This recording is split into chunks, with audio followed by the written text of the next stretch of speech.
आता पाहणार आहोत टॉप 9 बातम्या मुंबई आणि पुण्यातल्या। मुंबईला पाणी पुरवठा करणाऱ्या जलाशयांच्या पाणीसाठ्यात वाढ, 24 तासात पाणीसाठ्यात 2.22% वाढ, जलाशयांमध्ये 88.40% जलसाठा। ठाण्यातील 3 हातनाका परिसर ट्रॅफिक मुक्त होणार, ठाणे शहरात 200 कोटींच्या वाहतूक सुधारणा प्रकल्पाचं उद्घाटन, उपमुख्यमंत्री एकनाथ शिंदे यांच्या हस्ते प्रकल्पाचं भूमिपूजन।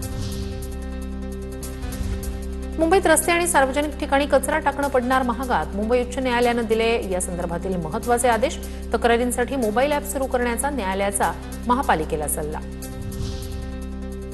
मुंबईत विकास प्रकल्पांसाठी 102 झाडांवर कुऱ्हाड, विकास प्रकल्पांमुळे 1464 झाडं बाधित होणार, या बदल्यात 21,629 झाडं लावली जाणार असल्याचा बीएमसीचा दावा।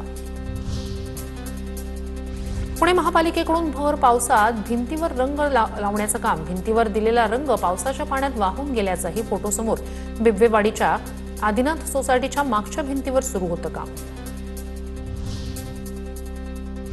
पुण्यातील आंबेगाव परिसरात औषधी इंजेक्शनचा नशेसाठी वापर, आंबेगाव पोलिसांकडून 5 जणांना अटक, आरोपींकडून इंजेक्शनच्या 50 बाटल्या जप्त। पुणे शहरात डेंग्यूच्या रुग्णसंख्येत लक्षणीय वाढ, महापालिकेच्या आकडेवारीवरून डेंग्यू रुग्णांमध्ये वाढ झाल्याचं स्पष्ट, अवघ्या 1.5 महिन्यात 300 संशयित रुग्ण आढळले। पुणे रेल्वे स्थानकावरील एआय कॅमेऱ्याद्वारे गुन्हेगारांना पकडणं सोपं होणार, आरपीएफकडून रेकॉर्डवरील गुन्हेगारांची छायाचित्र स्थानकावरील सर्व्हरमध्ये समाविष्ट, गुन्हेगारांना स्थानकावर पाऊल ठेवताच सुरक्षा यंत्रणांना लगेचच माहिती मिळणार। पुणे विमानतळावर हब अँड स्पोक प्रणाली लागू करण्याबाबत नागरी उड्डाण मंत्रालयाकडून प्राथमिक आढावा, या प्रणालीमुळे प्रवाशांचा वेळ वाचणार, देशांतर्गत आणि आंतरराष्ट्रीय कनेक्टिव्हिटी वाढण्यास मदत होणार। आता पाहणार आहोत टॉप 9 महत्त्वाच्या बातम्या। आषाढी वारीत एआयचा ऐतिहासिक वापर, एआयच्या माध्यमातून 32 लाख भाविकांची अचूक मोजणी, सोलापूर ग्रामीण पोलिसांचा अत्याधुनिक एआय तंत्रज्ञानाचा यशस्वी प्रयोग। किरकोळ बाजारात साखरेचे दर 50 ते 52 रुपये प्रति किलोवर पोहोचले, केंद्राकडून जुलै महिन्यासाठी साखरेचा अपुरा कोटा जाहीर झाल्यानं महिन्याभरातच दरात 600 रुपयांची वाढ, ऊसाचं उत्पादन घटण्याची शक्यता असल्यानं व्यापाऱ्यांकडून साखरेची मोठ्या प्रमाणात खरेदी।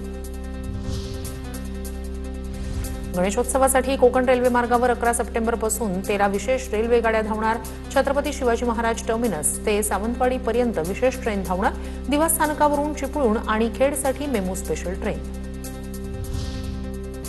100व्या अखिल भारतीय मराठी साहित्य संमेलनापूर्वी राज्यात 99 संमेलनं होणार, ऑक्टोबर महिन्यात दुबईतही साहित्य संमेलन होणार, तर 100वं साहित्य संमेलन पुणे विद्यापीठात होणार।